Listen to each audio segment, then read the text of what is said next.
Good evening, everybody. It's a chilly Thursday in December, so I just wanted to welcome you to our event tonight. We sit down for just a relaxed chat, a bit of a presentation, then a Q&A session with Turo and the UK team, followed by afterwards the Kilowatts, a chap called Ryan in the US who uses Turo quite a bit.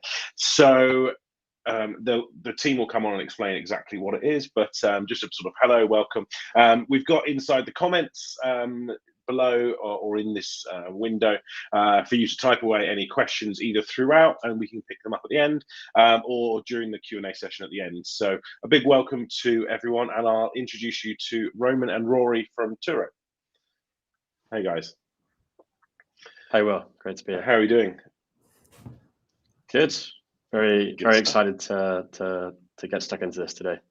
Yeah, perfect. And I think lots of our owners are interested, but maybe want a few of those questions answered before sort of jumping into that. I feel like that way. So I'll apologise on my behalf because I'll probably ask some questions you're like, oh, this is a common question that we always get. So apologies from my end. But did you want to just go straight in with the sort of presentation? Yeah, let's do it. Let's Perfect. go straight over to it. Perfect. Thanks, man. All right, brilliant. Well, great to be here. Thanks to Will and the team for having us on, and excited to share with you all a bit more about Turo today. If you haven't heard of Turo before, don't worry. You know, I'll be starting from ground zero through the presentation.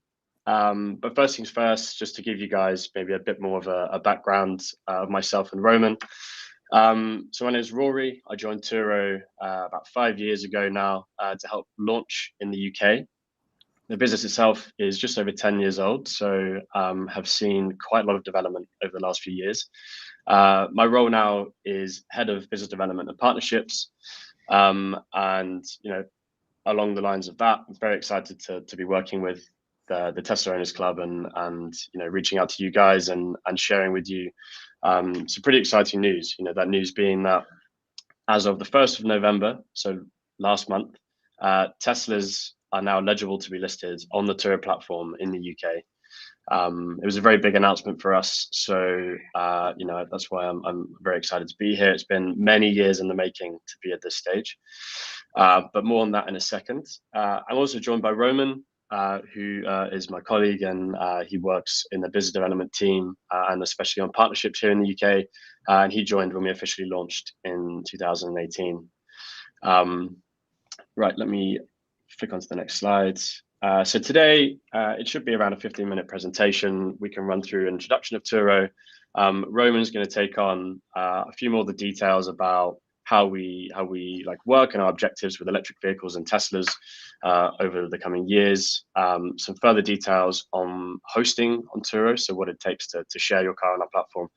And then I'll be taking us home with the kind of gritty info around insurance and safety, which I'm sure are questions that are on the tip of your tongues. And well, I guess I save questions for the end because I'm sure I'll probably cover quite a lot of it as we go through.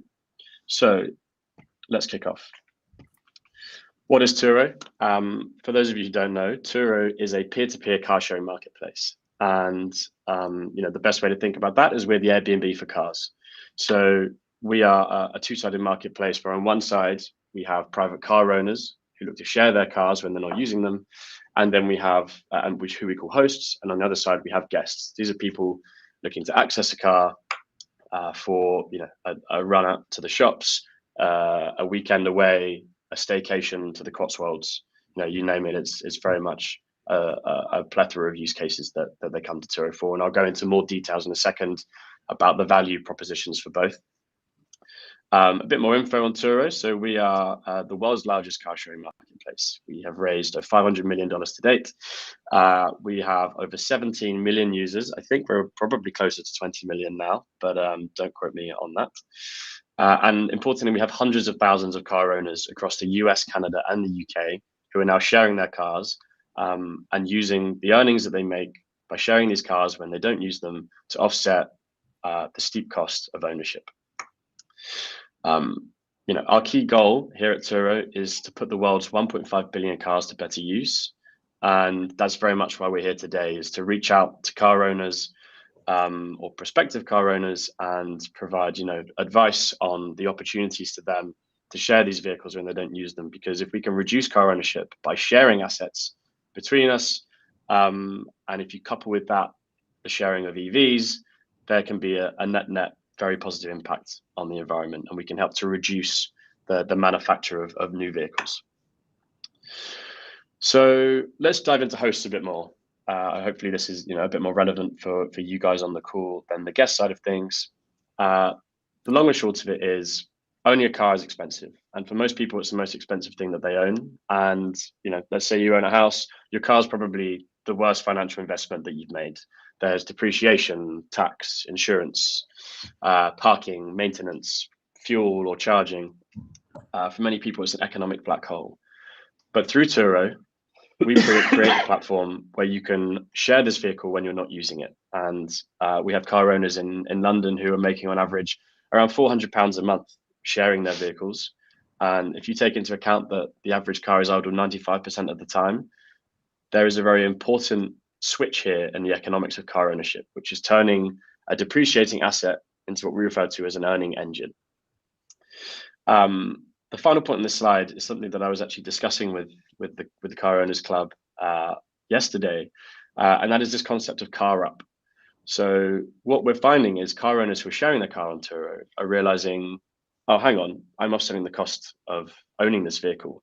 Maybe I can upgrade to a higher spec model. And so through what we refer to as car up, they can go on and upgrade from that Model 3 to that Model S with the idea that their earnings can allow them to afford to take that next step to a more premium vehicle. On the guest side of the marketplace, so these are the people looking to access a car, there are three key value propositions that stand out against traditional car rental. The first obviously is convenience. So we have a world-class app and website where within a few taps you can find a host of cars nearby, located in your neighborhood, and you can find them wherever you need them. So unlike with a traditional car rental where you have to travel in a city to an airport, major transport hubs, there's a lot more convenience in being able to locate a vehicle that's parked on the road near you. Like if you're near a window right now and you look outside and you see cars parked on that road, one of those could be available on Turo, and that is a very powerful value proposition for people who are looking to access a car. The second is selection. So there are over 850 unique models available on Turo. So this becomes a very powerful value proposition when it comes to accessing a car for the right occasion. And what we're finding in many cases, and as you see in that lovely light purple box at the bottom of the slide, that people are actually coming to Turo as a way to test drive specific models that they're interested in. And for Tesla, we find this over indexes wildly on the use case for booking a car on Turo. One survey we did of 500 Turo users that have booked a Tesla was that 64% of them were actually using it as a way to test drive a Tesla. And I don't think we went on and asked them how many got one, but it's an important value proposition to using Turo when it comes to accessing a car. And lastly, value. So typically cars on Turo are around 25% more affordable on average than traditional car rental companies. Here are a few stats that I think I've already gone through. Turo is growing rapidly, and the fact that we've had over 500,000 vehicles listed, I think is testament to the fact that this is a marketplace that is working for many people and is incredibly appealing to car owners across the world. And lastly, before I pass over to Roman, I think it's important to call out here that Turo is a fully carbon neutral platform. We are actually the first, and currently, as far as we're aware, only car sharing or car rental platform that is entirely carbon neutral. How do we do that? Well, we have a calculation as to the number of miles at the rates of emissions that are driven on the Turo platform in the year, and we offset those emissions through several different carbon credit schemes. And in fact, in the UK, on Earth Day this year, we went a step further and we invested thousands of pounds into a partnership with Trees for Cities, where we actually planted trees in urban city centres to help improve, the green environmental impact we're having on this planet and in this country. And now I'll pass over to Roman to talk a bit more about our relationship with electric vehicles and our plans for the future. Thanks, Roy. So kind of leading on from what Roy just mentioned at the end, with regards to being carbon neutral, I think there's obviously, like, for us, that was a huge milestone for sort of certifying that. But the benefits of Turo and car sharing specifically to sort of boosting EV adoption and to the environment in general, I think numerous. So basically, the kind of way that we explain, there's sort of four key reasons why Turo helps specifically boost electric vehicle adoption. And this isn't really going into the other benefits that we say car sharing helps in general. So, I mean, those namely along the lines of reducing the amount of parking needed in urban spaces, reducing the amount of cars needed to be manufactured. But diving deeper into like EVs, number one point, which Rory has kind of touched upon, is EVs on average more expensive than your average car. And I think especially the second-hand car industry, we've seen like prices go up significantly over the past couple of years. EVs have held their value pretty well. And so for a lot of people like who are thinking of making that transition to an EV, there is that obvious financial barrier. So Turo provides a way to allow people to access more expensive cars, and in these cases EVs, by sharing them out on Turo and monetizing them when they're not using them. And I mean, I can sort of speak from experience, and I actually will speak more later on, like as I'm a host myself, and we're also joined by Ryan, who is also a host in the US. So I can speak from experience how it kind of works. The second sort of key point, and that we sort of say like how Eden Turo helps boost EV adoption, is by allowing basically future or prospective car owners to take extended test drives. Now, usually if you go to a car dealership and you want to test a car, you'll go for like a 10-20 minute spin. And whilst I mean, especially OEMs are starting to offer longer test drives now. The fact is, it's only generally in specific locations where, say, if you want to go and test drive a Tesla, you have to travel to that location and book it well in advance and take it for a few days if they allow that, which is not that common. On Turo, as kind of sort of as Rory pointed out before, it's quite common to take cars for test drives. And I mean, I can speak for myself. Like, I've had people book my car and then go on and say, actually, do you know what? I've been wanting to convince my wife to buy this car, and thanks for giving like us the chance to test it out. The third reason, which basically ties into this, is like, and this is kind of where we throw it back out on EV owners, especially like passionate people like Tesla owners, especially, is it gives you a great platform to become EV evangelists, where you can sort of talk to the people who are booking your car, explain like the ins and outs of owning an electric car, how charging work, etc., and kind of leading into like the last point, like speaking about range anxiety and how and sort of the niches of owning EV compared to like a regular fuel combustion car. And so this is something that we've kind of like the final point is something we've kind of seen over the years. And I'll mention it a bit more in like the next slide. But Turo, whether we like it or not, there's still people who are skeptical of the logistics of an electric car. And like, whilst range is improving every year, and actually more importantly, charge points infrastructure around the UK, basically a lot of people have that problem where, okay, if I buy an electric car and it's not suitable for the trip that I want, what do I do?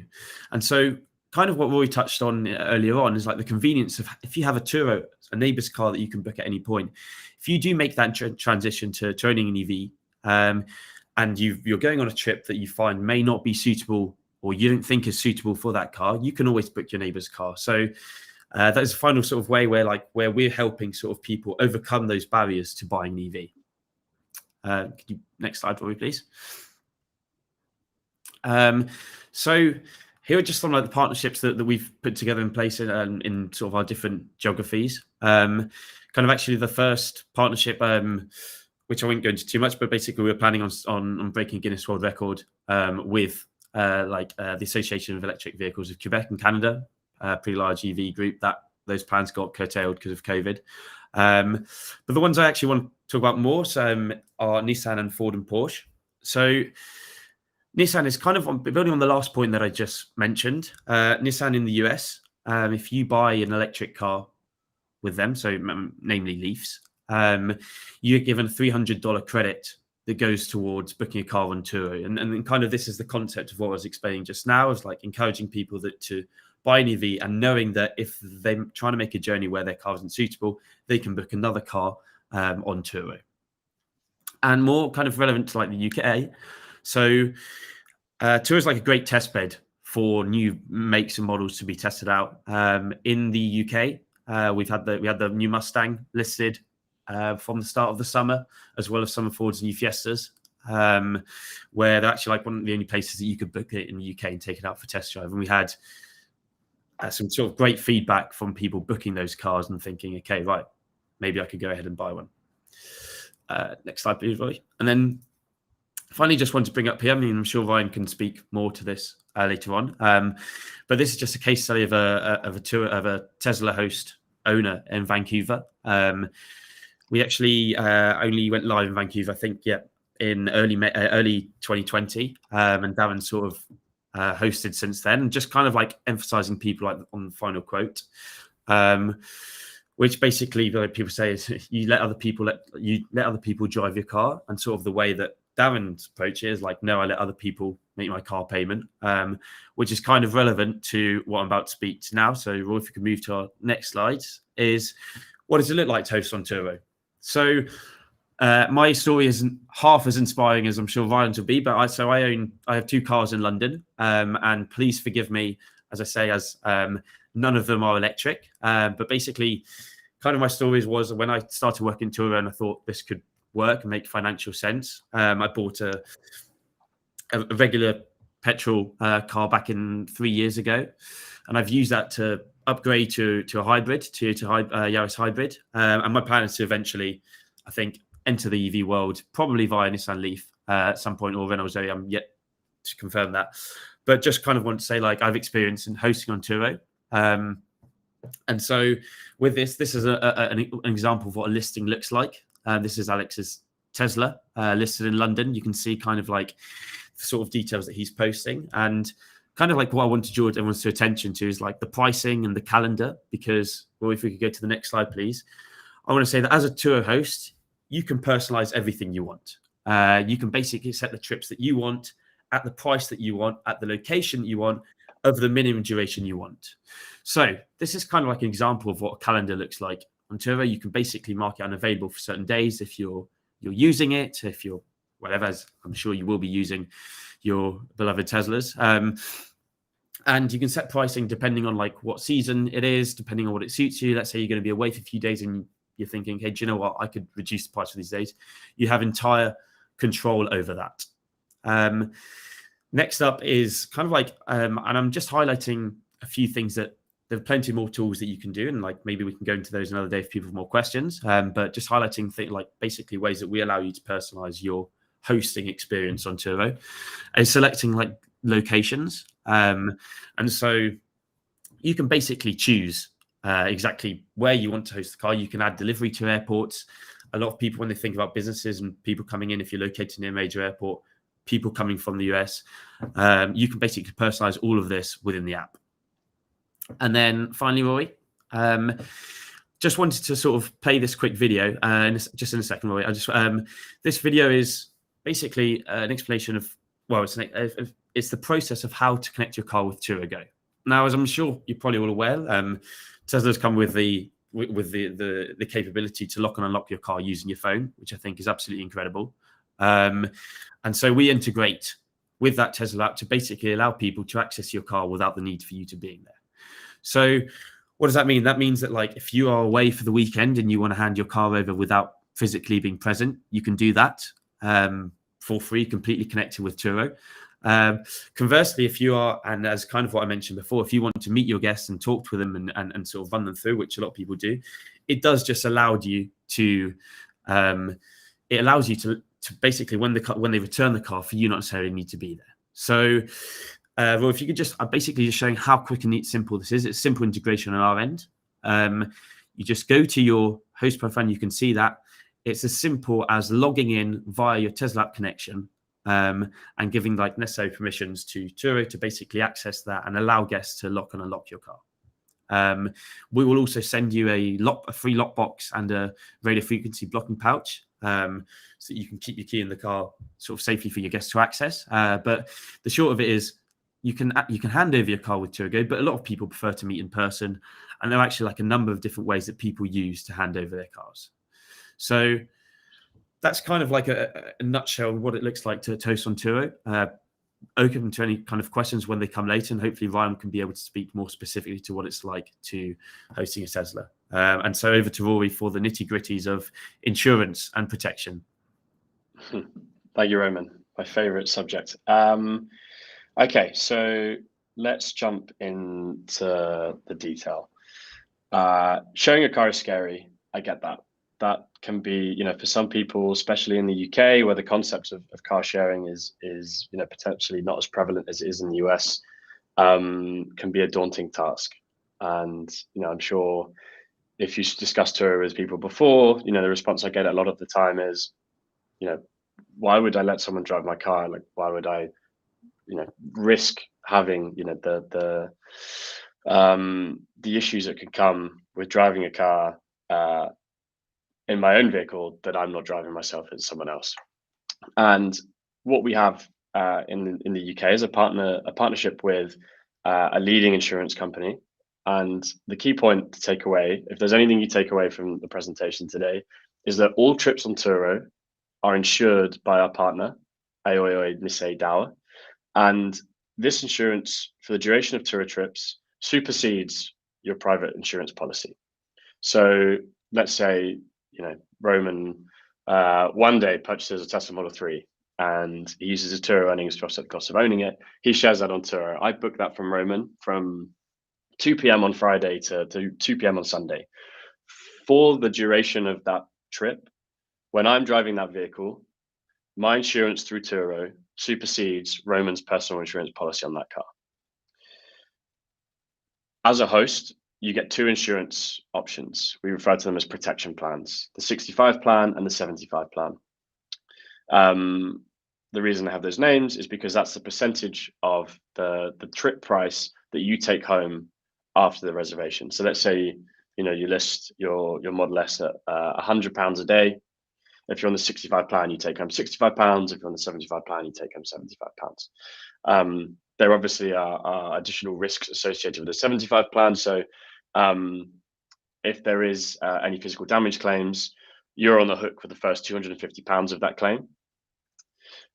This is, so there's an alignment of risk here where you accept a much larger share of the trip price, but there is an additional liability that you're like entering into. For hosts on this plan, we actually typically encourage you to just what we call resolve directly. So if there is any issues with your guest, you guys can work that out together. And if it doesn't go through the Turo claims process, then there's obviously no £250 deductible associated with those claims. I also pause here just to highlight, issues on Turo are rare, but as with any commercial venture in this world, there are risks. And when it comes to driving a car, there are risks as well. So, we can't guarantee nothing will happen, but what we can guarantee is that we have a team in place that are designed, and I'll get onto this in the next slide, to make, and when any issues arise, a simple and efficient process to just get that car back on the road as soon as you can. Back to the plans. Both plans have a £20 million third-party liability excess, not excess, just a liability. On the 65 plan, you do get a courtesy car if the vehicle is listed and no other vehicles are listed, and repairs, it's going to take more than 3 days to complete. And there's also a loss of hosting income. So we can calculate on average how much we could be making on this vehicle over this period, and you can be reimbursed for coverage of that up to £300. User verification is something that has come up on some of the calls with the Tesla guys recently, and I wanted to kind of dive into that in a bit more detail for you. So when you sign up and become a Turo user, it very much is not the case that just anyone can create an account, anyone can book a car, anyone can turn up and take your key and drive off into the sunset. We have a very robust system of checks and verification layers that are designed to ensure that when you do eventually have a request that comes through, So, you look at your phone and it's like, oh, Rory has requested your Model S from Monday to Wednesday, and you're set to make £372. You can, rest assured that we've taken several steps to ensure that that user is, not fraudulent, that they are a safe driver that has been assessed based on their location, other various risk flags, like have they been connected to other blocked accounts before. We have an integration with the DVLA, so we're able to check the issues on their driving license, if they have a certain number of points, or if they have any major convictions, at which point they're not allowed to book. We have a facial verification software that takes a live photo of their license. And in many cases, especially for more higher value vehicles, we manually review every reservation before it goes ahead. We have a team, a verification team, that are designed to ensure every person that gets in a car is a reliable and trusted user on our platform. And a big part of creating a marketplace is building the trust in the community, and this is a very key component of it that we invest in heavily. Okay, accidents and claims. So it's rare, but it can happen. We can't avoid that. But as I mentioned, we have a team and a system in place to ensure that it is as simple and as efficient for you as a car owner as possible.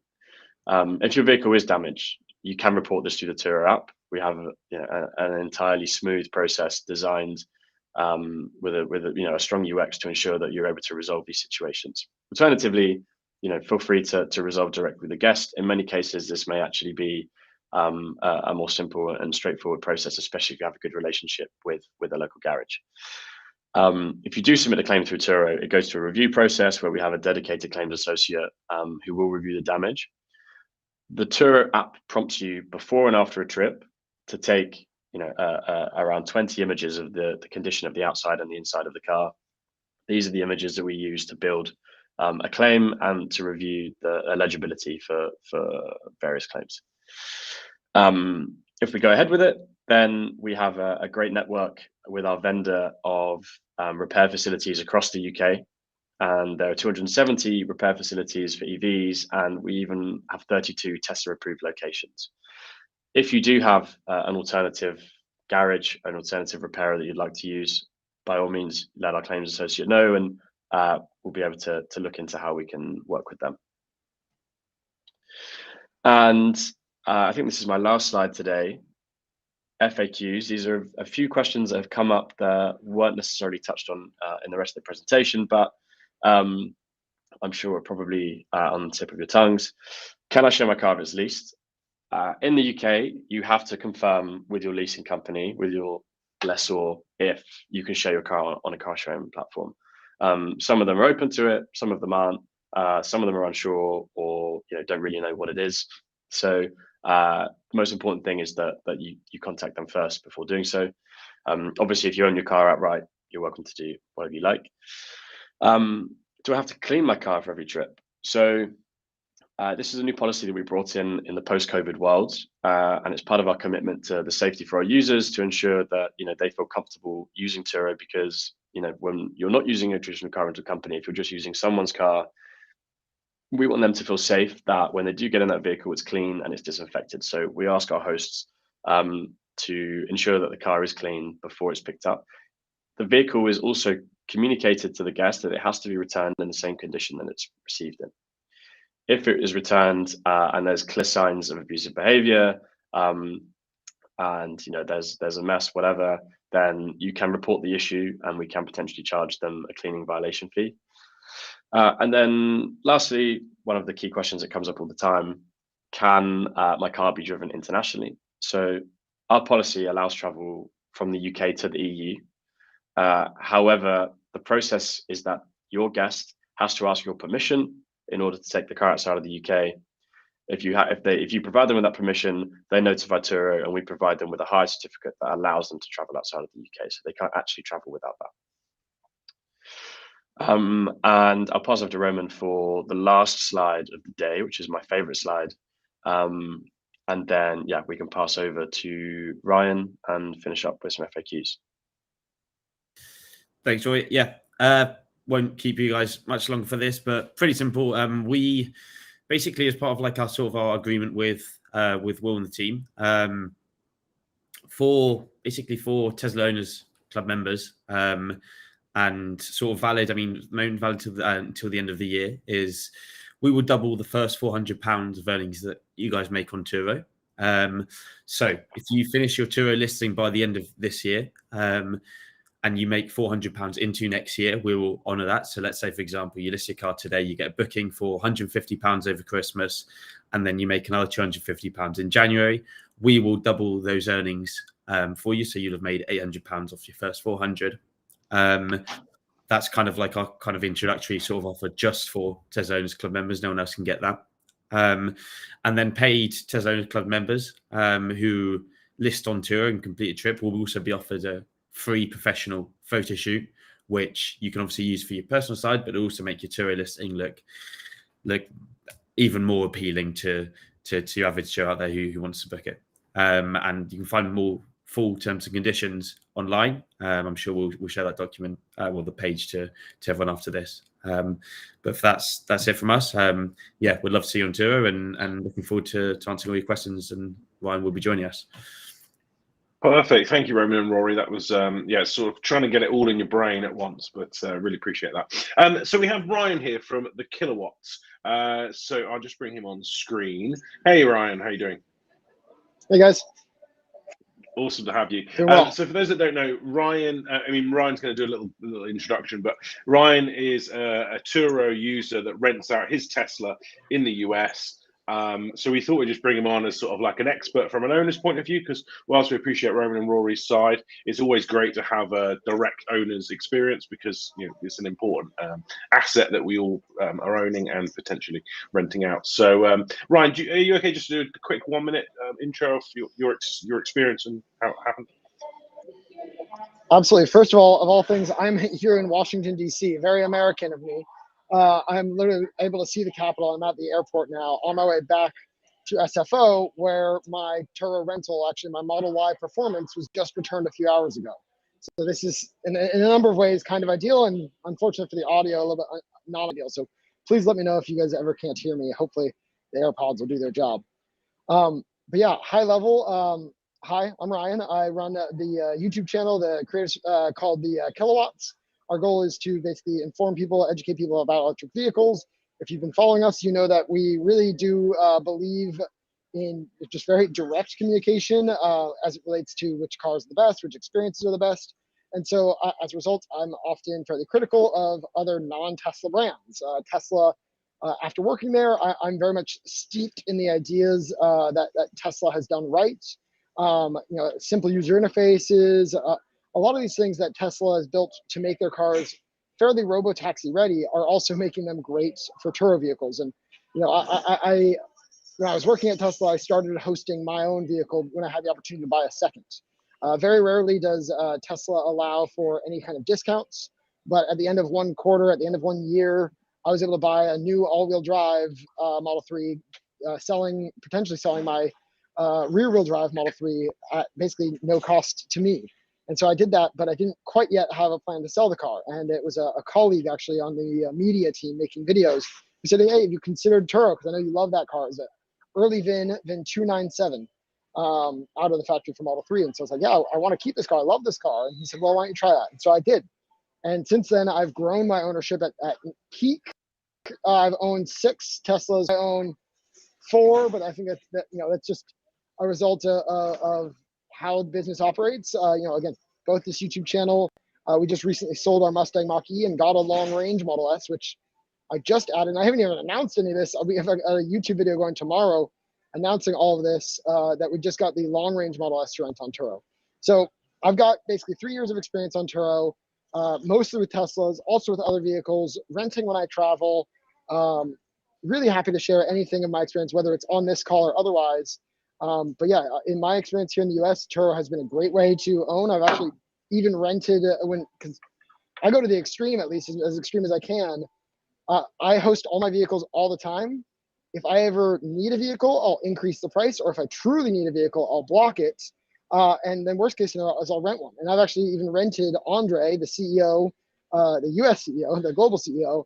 I've rented his Model 3 of all things. So I I like to believe I'm fairly critical. I like to believe that nothing's ever perfect, but Turo has been one of those experiences that has been really excellent to me with very few true issues. I mean, I can tell you, like, I can emphasize how important it is to take those photos or have your renter take those photos. But like otherwise, everything that Roman and Rory said really did cover a lot of it. So I'm more happy to kind of help answer any experience questions, or I could do a high level presentation of my own on just my experience and how it's gone. But I mean, of anything, I couldn't recommend Turo more. And it's, again, as long as you use it correctly, which in my mind, you've got to emphasize the importance of taking those photos, because the only problems I've really had, and if you look up reviews online, you might see some people saying negative things about renting out their Teslas on Turo.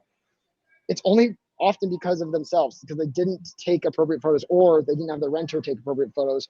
I've even had a close friend who rented out his Model X. He still works at Tesla, owns 8 vehicles, and rents them all out on Turo. He didn't take any photos of his car before a trip. It was in an accident. Turo initially denied him, but then they saw the police report, which verified that it actually had happened. You've got to think about it from a Turo and insurance perspective. They need to have proof that the car wasn't totaled before your friend rented it. It makes total sense to me, and pretty much everything in the Turo experience has made sense. And for the most part, it's made money. I've made money month over month owning cars, financing those cars. And then the only month I didn't make money was the very first month of the pandemic, because so many people rush canceled. But even since the pandemic, I have continued making money on it. More people have traveled with my cars on Turo than ever before. With Model Y pricing, I was even bringing in, and sorry, I don't know what pounds are, but we made $3,000 a month for a couple months this month on a dual motor Model Y that cost me, after my own personal insurance being the necessary, basically revenue of 3,000, costs of just over 1,000, basically $2,000 worth of profit, multiple months this summer. Could not recommend it enough. Happy to answer your questions. Awesome, thank you. I mean, that introduction, I think, probably answered quite a few of the questions as well. So thank you for that, very, very concise. So I'll just pull in a couple of the questions, and maybe whoever just wants to answer it, feels free to jump. Why would I use Turo versus just me doing it myself? Yeah, I think I'll jump in on some of these. Turo, I mean, it has been effectively that whole experience that we've considered, and I'll tell Roman and Roy, we've considered pulling off a platform, long term. I've got YouTube videos talking about how I plan to own like 52 Cybertrucks. And really, at the end of the day, Turo is relatively cheap for the value that they provide. We seriously did look into it, and it just came down to Turo doesn't take that much. Obviously there's insurance costs, and there are like some other things, but it's the marketplace all in one place. Customers know where to look. It really is the Airbnb of cars. And sure, you could rent out your house on Craigslist or whatnot, but it doesn't really make sense to do that. And similarly, it's the same with Turo. I also considered and briefly had my cars listed on GetAround, but GetAround was not the same kind of platform. With Turo, you generally have people traveling, people visiting, or even during the pandemic, for example, I had a fair number of people driving to visit their family down in LA from San Francisco. A lot of people use the platform. It's a good platform to use, and with GetAround, they're shorter term rentals, which sounds great. You can make more money because 5 people renting in a day for $30 each, that's way more money. Well, in reality, those customers aren't going to respect your car. They're not going to feel obliged to return it as clean, and in my case, I require also as charged. And so I know going home today, I'm not going to get home to a car that's in bad shape. It's because I've talked to the renter. When they returned the car, I had them take the photos. Again, you can't. I mean, you don't even have the time to communicate with some of these other platforms that I've seen. And so, just like the way that it's structured is more like long-term stays. It's more travel. It is why people go to rent normal cars, except for they're getting a better experience generally. Sometimes a better cost. I know that even this summer, when I was bringing in $3,000 a month on my Model Ys, I was being told by multiple of my renters, yes, this was cheaper than getting a Toyota Camry, and I'm still happy with the money I was getting. So overall, great experiences. Amazing. I would also add to that. I mean, firstly, I would just say all of that was amazing, Ryan. And to be clear, we're not paying Ryan to say this. This is all of his own back. I mean, he gets his Turo earnings, but You're not paying It's, anymore? yeah, it's amazing. What happened? I thought I was getting $50 for this. We can discuss offline. I would also add, to the question, why not do this yourself? There are pretty steep barriers to like entering the world of car rental, and in my experience, in my role, I've met with many rental companies, spoke with many insurance companies, and securing commercial insurance to rent out a car is actually like quite not only a tricky negotiation to have, but expensive. And if you combine that with the fact that what Turo provides you is essentially a plug and play to launch this business, because the marketplace exists. We have, as I mentioned, like the layers of verification that users have to go through. We have the demand that's coming in. We invest heavily in the growth of our marketplace, and for the cost of using the business. I mean, it's great to hear from Ryan's mouth that he sees it as a reasonable cost to do business. But at the end of the day, the alternative is, if it's not using a competitor, the alternative is build a website, develop your own revenue streams, develop your own demand channels, secure your commercial insurance. There's, unlike Airbnb in many ways, there is a much higher level to a much more difficult barrier to enter this market and to rent out a fleet of cars, when Turo is there, and as we've shown, with the tap of a few buttons, you can be sharing cars within a matter of minutes. Perfect. Yeah, that answers it really well. Obviously, there's associated costs for supercharging, which I think is probably the one that stands out. I personally have used Turo in the US loads, and I know how it works. But could someone just explain how that works for like additional charges going into London, for example, congestion charge or supercharging or those sort of things? Ryan, do you perhaps want to speak to supercharging? Happy to. Yeah. So I let all my renters know that, again, they can use Tesla Supercharging Network. And I've actually also worked with Tesla almost 9 months ago now. They made it easier to filter your receipts. And so all of my expenses associated are considered reimbursements. And so I generally just anytime you're supposed to do it within 24 to, I think they give you 48 hours. So there is sometimes where I'm a bit behind on requesting. But basically, you request your supercharging receipts, and then separately later on, if you get a ticket or a toll in the mail, a parking ticket, you can request those up to like 90 days in the future. And even then, Turo will work with you if these are just the formal processes. But yeah, basically within 48 hours of a rental completing, first of all, within 24 hours, you've got to have those photos. I can't emphasize that enough. Within 48 hours, the receipts, and so I try to batch that basically every 2 days. I just quickly log on, look at my Tesla receipts, and we'll ship those off, and kind of batch do it. And that's only because I manage 5 cars currently that I feel the need to batch do it. Some hosts, at least here in America, choose to bake in that price. Some people still have unlimited supercharging. Some people just don't want to do the extra work, so they include supercharging, and they'll call that out in the description of their listing. But yeah, it really is a relatively easy process, especially now that Tesla, thankfully, added those filter receipts. So now you can just say, okay, it was this car between these dates, and ship it off. Yep. Yeah. Thanks, Ryan. Let me just kind of add to that, kind of maybe from a bit more like a UK. So as a host, once a trip ends, we have this tool called the reimbursement tool. And so what that is, it's basically for you to claim any damages. And when I say damage, I don't mean physical damages to the car, but I mean like financial damages that you may have incurred during the trip with your guest. So these could be anything from, in this case, your charging, to your tickets, to your fines for going through obviously not through the congestion zone because it doesn't apply to the two EVs, but say for like going over crossings, etc. This is all done within the Turo app. And as Ryan said, all you need to do is basically upload proof of this is the cost that I've incurred, and this is how I'm going to basically, and then this is how much I'm going to charge you for, which is basically simple correlation with the picture of the cost of the supercharging or whatever that may be. And just kind of like to add on that, there is the option to add extras onto your car. So for example, you can add let's say like a prepaid charge for, well, when I say charge, like I mean EV charge, fully charge. So someone can basically say, do you know what? I might not return the car with a full charge, but I'm going to pay for that up front. And you can choose how much that costs, in the same way that you can actually add like a deck chair or a picnic blanket to the boot, that things kind of extras that you can add on kind of other ways that you or can a rooftop tent. Exactly. There are plenty of different things. And so that's all done within the app. And that's our customer support team, kind of like if there's any sort of dispute, as long as the evidence is there, our customer support team will resolve in your favor, kind of like the same way that it's sort of any damage claims, as long as everything is documented and we can see exactly when this trip happened, when this cost occurred, we'll be with you.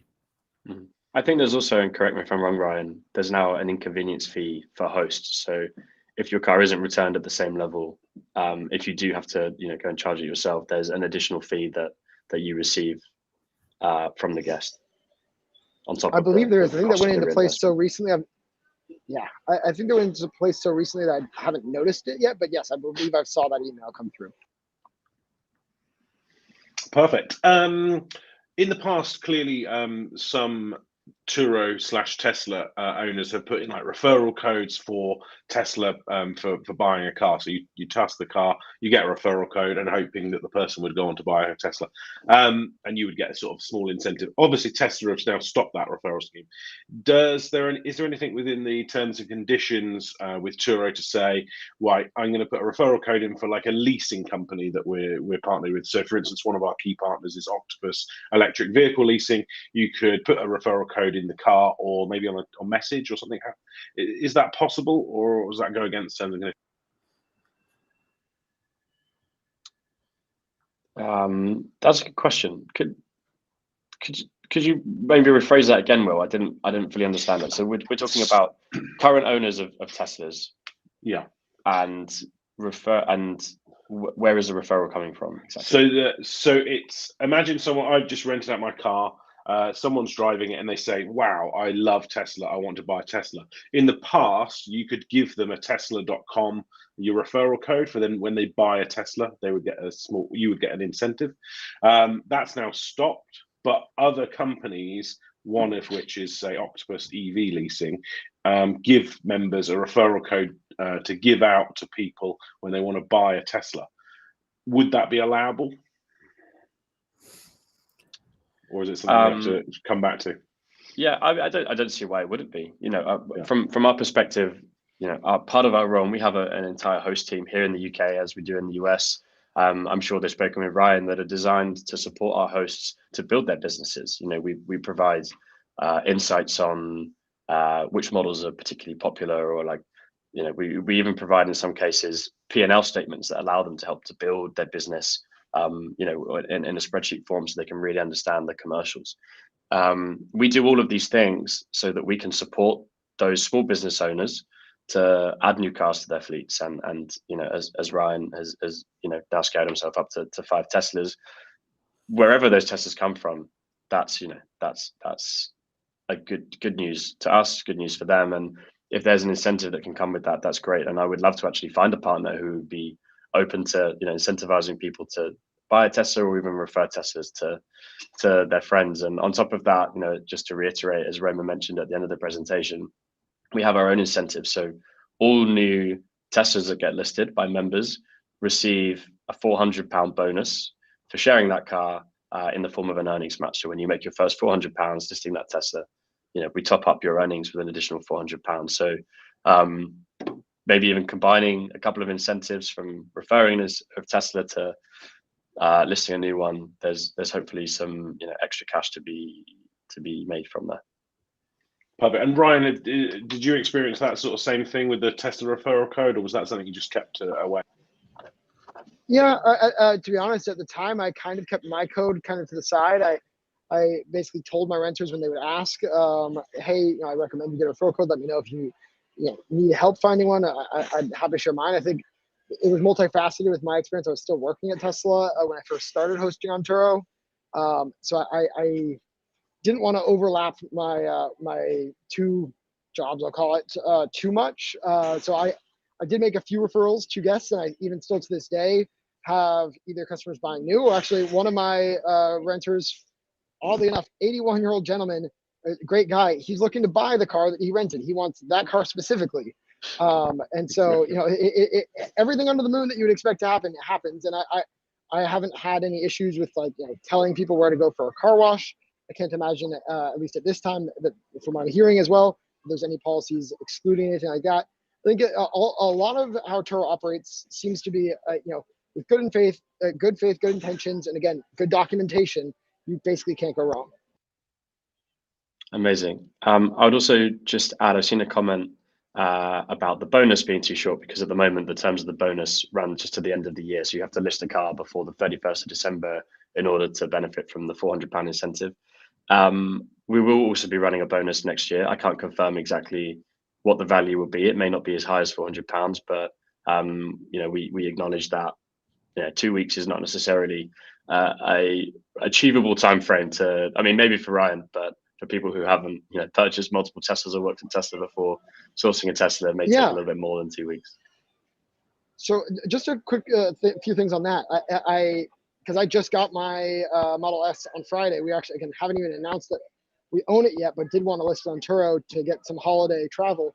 I guess some of how I think about Turo is also kind of oddly enough how I think about wrapping cars. It's kind of like, to some degree, if it's your baby, if it's your if it's your car and you love it, and you're afraid, yeah, consider that. But otherwise, I've started to think about my cars as assets. And honestly, with over now 500 trips that I've either hosted myself or helped host, only 5 total damage claims of any matter other than wheel scratches. I mean, and when I say damage claims, I mean like one was a vandal that broke a window, and that's 1 in 500 based in San Francisco. That's I feel as if I've got great numbers with very low damage claims. Obviously, again, if it is truly your baby and you want to keep it perfect, it still smells like the factory, then sure, maybe be a bit when approaching this. But otherwise, I don't see 2 weeks being too little, because I just got a car a week ago and listed it.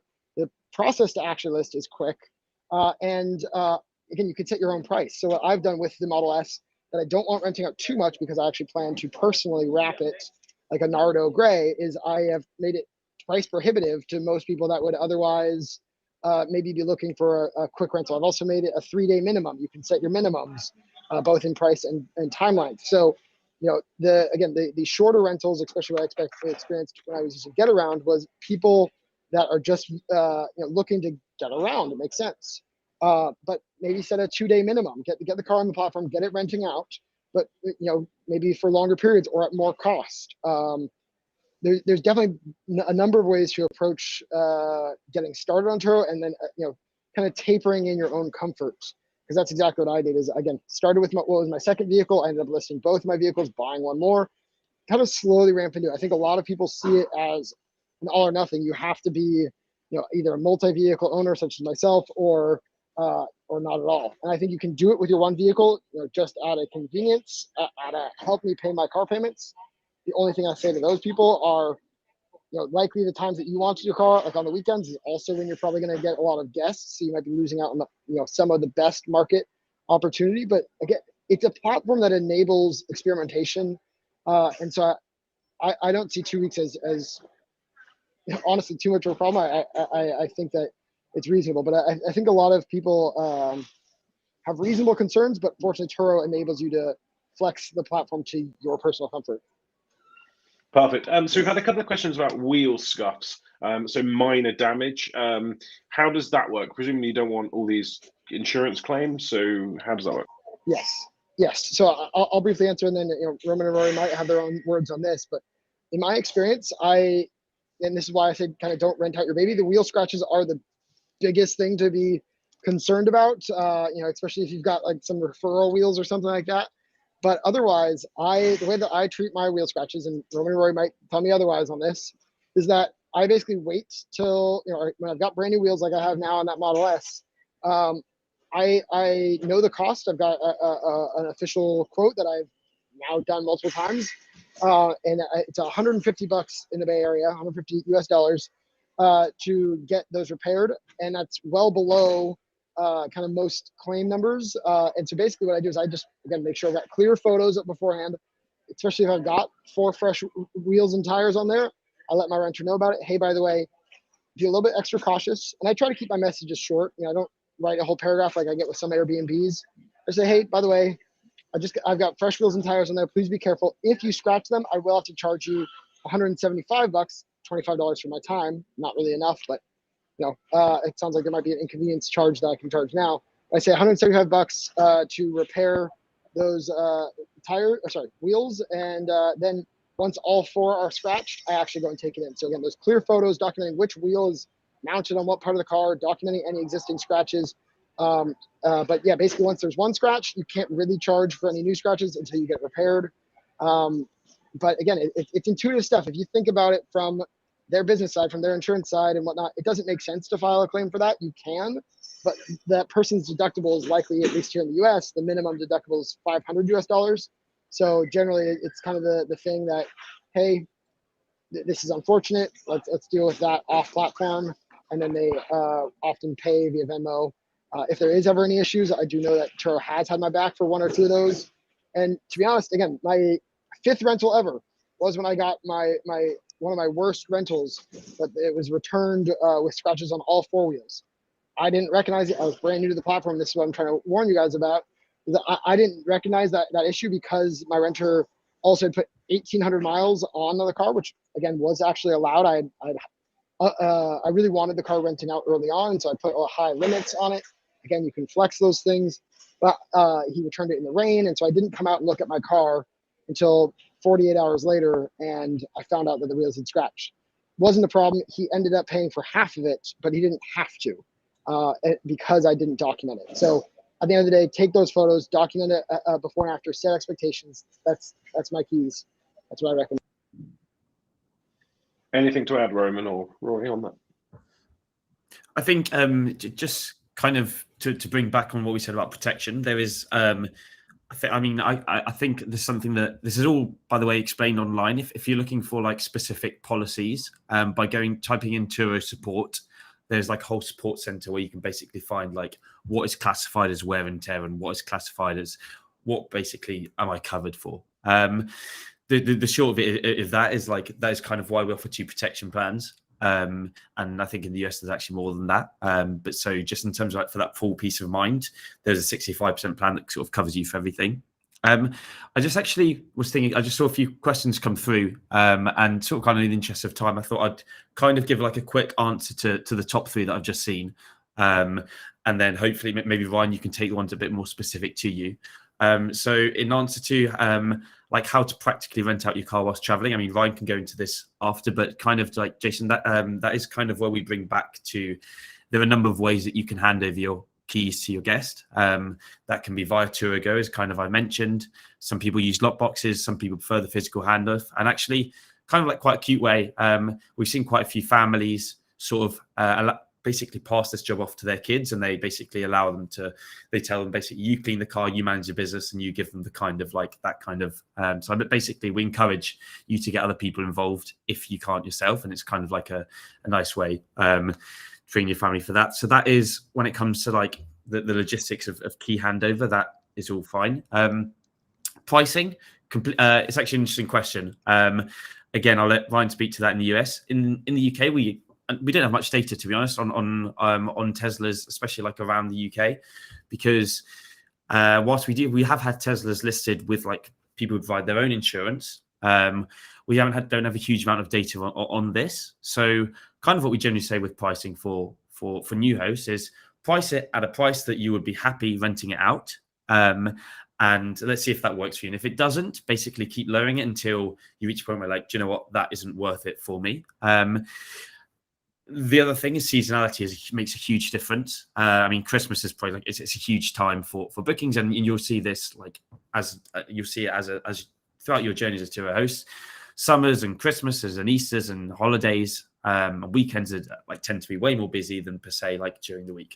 So yeah, that's completely like we leave that. I mean, we can sort of help and guide, and perhaps like if someone's more interested in that, we can talk about this another time. But completely up to you. We say play around and see what worked with you, because that is something I think Ryan can probably agree that we're, as hosts, we're constantly doing that. I agree. And then, good.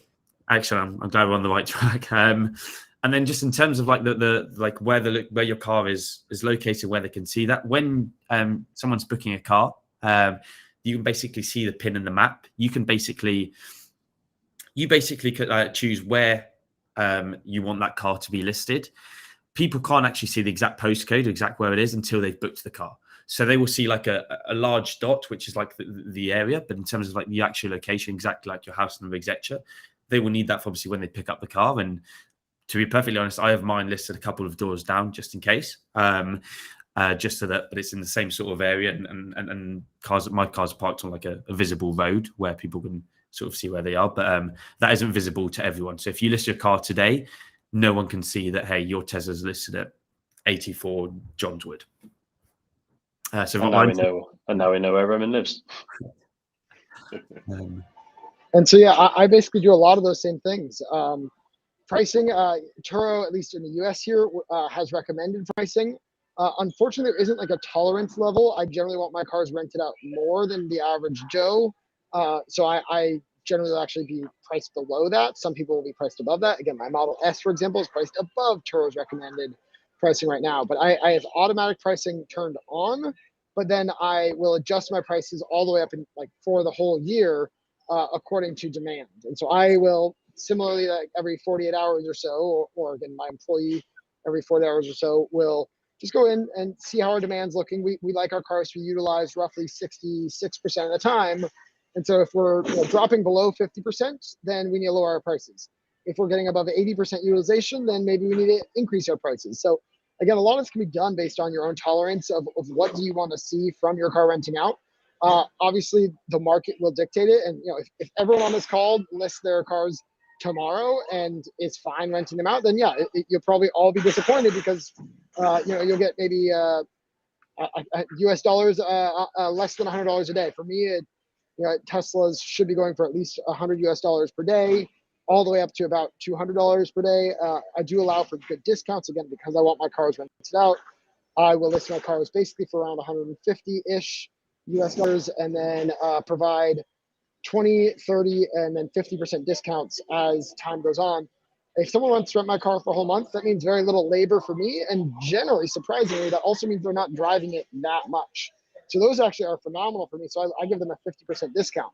I give a 30% discount for a week-long rental, because again, less work for me. And then for anything 3 days or more, I offer a nice 20% discount. So I really want my cars going out often, long, and just basically out of sight, out of mind. They come back in great shape. So I guess I'm gonna also address some of those other questions. There was the pricing question when you're traveling, and kind of like address pickup. I also had, especially so I basically operate out of a garage 3 blocks away from my house, but that's the garage. That's the Kilowatts studio. And so we do all of our operations there. When it was just me operating in that space, I did have it kind of at the street corner rather than the actual building I was in, because I was alone in this massive warehouse. But now there's like about 10 other people that work in my building, and so it makes more sense because everyone was always getting to that corner and then be like, hey, where do I meet you? I don't see you. Where's the garage? Or is the car outside? But often that's exactly what I do. Is I tell them, and I'll tell you guys, the car is street parked on Shotwell Street. Within 24 hours, I've taken photos, or my co-host has taken photos, or I'll ask them to take the photos. It's somewhere along Shotwell Street, and then I ask them similarly when they return, hey, if you can find street parking on Shotwell, problems with that, please call me, let me know. But generally, again, they find parking within 10 or 15 minutes, just like anyone else would, and I'm good to go. Separately from that, I have delivery locations turned on. I charge a lot for delivery, specifically for San Francisco Airport or Oakland International Airport.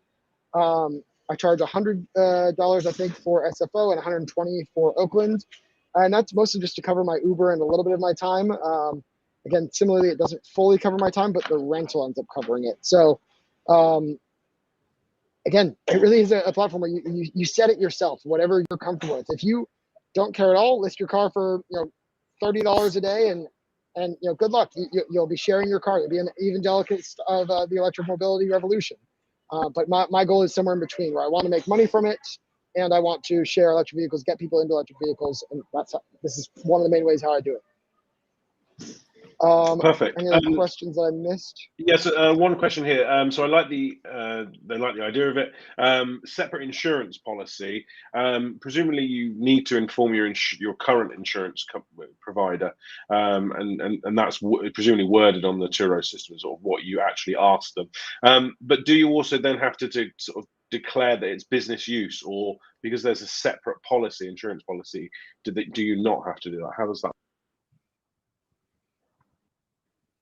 I can touch on this. So, yes, it's good practice to notify your insurer that you're sharing your car on a car sharing marketplace. You do not need to adjust your, and I'm talking in like general terms here, you shouldn't need to adjust your personal policy for business use, because the Turo policy covers the commercial use of that vehicle. The idea is that when you're driving your car with your personal policy, that is because you're using that for social domestic pleasure, the standard like personal use cases. As far as I'm aware, there are no additional requirements that insurers have asked of hosts to purchase for their personal policy because they're sharing their car on Turo. And just to clarify, and again, it's probably a stupid question, but say I've rented out my car, it gets dropped off at 9 p.m. and at 9:01, which I appreciate it'd be unlikely, someone smashes into the side of it. How does that process work? Is there like literally a cutoff point where the renter says, I finished renting, and that button press then stops that insurance? So it basically ends after the checkout is complete. So through the Turo app, when you go to pick up the car, when you drop off the car, as Ryan's touched on, the whole documenting process, the app talks you through taking the photos of the external, the internal, and then you click a button that says, end this trip. And at that point where that button is clicked, end this trip, that is where the liability of which policy is like liable for any damage on that vehicle comes into play. So we know at that point, at 9 p.m. on that day, we have photos of the car at that exact point. You click end this trip at 9:01. Let's say you drive your car off the driveway and you hit a tree. That is your personal policy because the Turo coverage has ended at that point. Got you. Perfect. One comment, and I don't know if you know the details off the top of your head, but there was reference to a size of a damage. So if someone had scraped the side of the car, but it was only, and I think I'm making this off the top of my head, but it's something like 3 inches, it wouldn't be classed as damage. It would be wear and tear. What's the sort of area? Is that a grey area, or is it defined slightly better than that? Yes, it's defined. Sorry, I thought the intake of breath there, Roman, was that you can answer the question. Yes, it's defined. I don't know the length off the top of my head. I think it actually varies by market, so it may be different for Ryan than it is in the UK. Again, don't quote me on it. It's around a couple centimeters. Like if there's a scratch less than that, that is considered wear and tear, and doesn't require a claim to then go on and replace that entire panel on the bodywork. But presumably, if an owner noticed that, they could still say to the person, look, this wasn't in the photos. Are you up for paying 100 quid or whatever to get it spot repaired or whatever? Exactly. That's kind of what Ryan has touched on before, where there was that case where he didn't document any of the damage, but he spoke with his guest and they came to a reasonable solution between the two of them. Like there's nothing to stop you from doing that. But when it comes to processing a claim through Turo, we do have like certain thresholds over what is considered an eligible claim or not. And if there is, a small scratch of less than a couple centimeters, that would not be eligible to have a claim processed through Turo. Perfect. Cool. So I think we're slightly overdone in time-wise, so I think we'll probably start to wrap up. I think the key takeaways for me is that I like how Turo are approaching this from all angles. It's not just you've got a car, you can rent it out. It's about this sharing culture, and I think that's really cool to see, and getting more people into EVs, which I think generally most of us are up for. We've got a couple more questions, but maybe afterwards, if there's any more questions, pop them into the YouTube chat, and maybe Roman, Rory, and the club can look at those.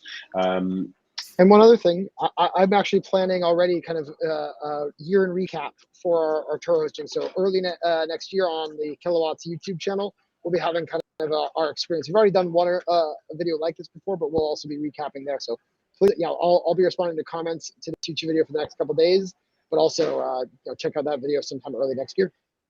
Perfect, and I presume it's fine for me to say this, Ryan, but obviously Ryan's Turo listings are live, and I think we've posted the link in the YouTube channel. And because we're not competing, you're slightly further away than most.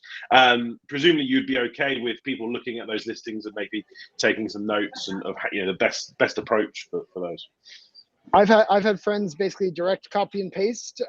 Please make sure to swap out anything that says the kilowatts with your own name. But yes, absolutely. Again, my intent is to get more people into electric vehicles, and if my work and even just what I've learned from listing my vehicles can be helpful in that, please feel free to copy and paste, and feel free to also reference my channel. We've got a little quick start guide for how to get started in any Tesla, except for obviously the new 2021 vehicles, just because it's fairly intuitive, but there are just a few small pieces of like, hey, the key card is your key rather than a key fob. So yeah, little things like that. We've got a little quick start video as well. So feel free to reference that and share that video, as well as feel free to look at my listings and yeah, take what's helpful.